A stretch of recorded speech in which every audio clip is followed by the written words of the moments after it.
Hello everyone, Victoria from Writing Elephant here, and today I'm reviewing Milk and Honey by Rupi Kaur, which was a New York Times bestseller, and then I tried not to pick this up because I wasn't sure about the poetry, and then I ended up loving it. But here's my book review. So this is all poetry, and I had originally avoided picking it up because I was unsure of how a poetry book would read. After reading several screenplays, I was like, oh, okay, I think I can handle poetry now. And then I ended up picking this up because I've seen it everywhere. It came out a few years ago. When did it come out? Came out in 2015. So yeah, it's been about a year and a half, almost 2 years now when it came out. And I ended up loving it. It's a 4-part poetry book, and it starts off with the hurting, then it goes with the loving, the breaking, and the healing.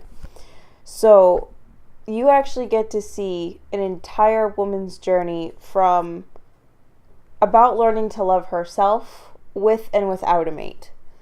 And I say without a mate because it could be a guy, it could be a girl, it could be a plant. But you get to see this woman's journey from learning to love herself by herself, learning to love herself with somebody else, and then relearning how to love herself again. And I adored it.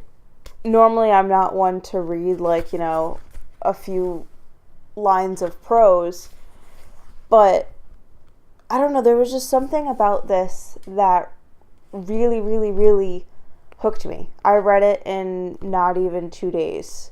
And I say not even 2 days because I couldn't read at work, and I ended up reading just on my lunch break. And I had to, because I didn't have these, I had to reread a few lines. Because I couldn't see properly.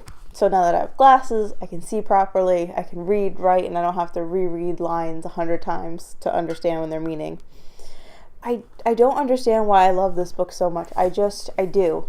And then when I was doing my review, I decided to go on to Rupi's website, and I fell in love with her there too, which I know is a little odd, but I ended up reading her frequently asked questions, her about me section, and I was like, am I just reading my own profile at this point?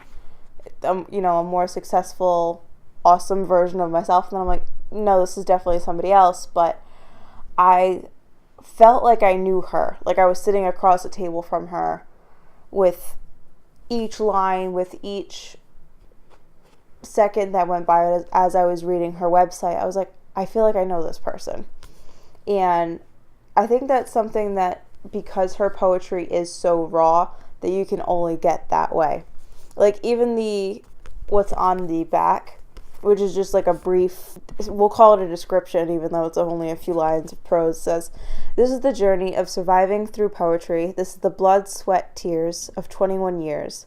This is my heart in your hands. This is the hurting, the loving, the breaking, the healing." And if you go into the back, there's letters from the author to the reader.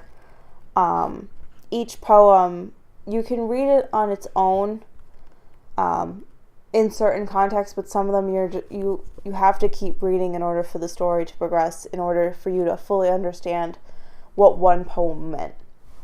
And I really, really liked that. Not only is she a fantastic poet, but she also has drawings throughout. I don't know if you guys can see that, throughout the entire book. And normally it's every other page, every couple pages, you see a drawing.